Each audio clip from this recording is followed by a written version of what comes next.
आज आपल्याला बनवायची आहे ओल्या नारळाची बर्फी. एक ओला नारळ घ्यायचा आहे, वरचं साल वगैरे काहीच काढायचं नाही, तुकडे करून घ्यायचे. मिक्सरला मस्त बारीक करून घ्यायचं आहे. आपल्याला खिसणीने खिसायचं नाही आहे. मिल्क पावडरचे मी 2 पुडे घेतले 10-10 वाले.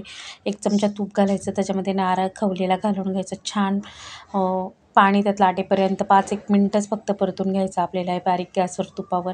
त्याच वाटीमध्ये मी अर्धा वाटीनं दूध घेतलेलं आहे. दूध एकदम घालायचं नाही, थोडं थोडं करून दूध घालायचं आहे. तीच वाटीने आपल्याला अर्धी वाटी साखर घ्यायची आहे. साखर खूप घालायची नाही, मिल्क पावडर घालायची आहे.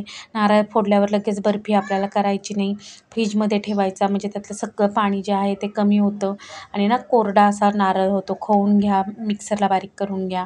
मिल्क पावडर इथे घालून घ्यायची आहे. बारीकच गॅस ठेवायचा.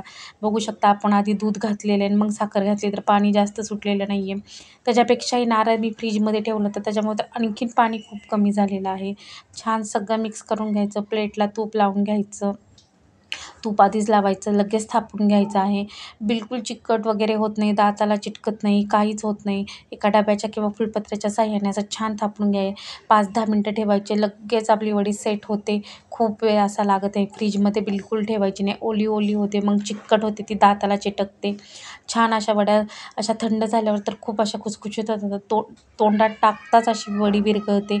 नक्की बनवून बघा. व्हिडिओ आवडल्यावर लाईक, शेअर, सबस्क्राईब करा. चला तर मग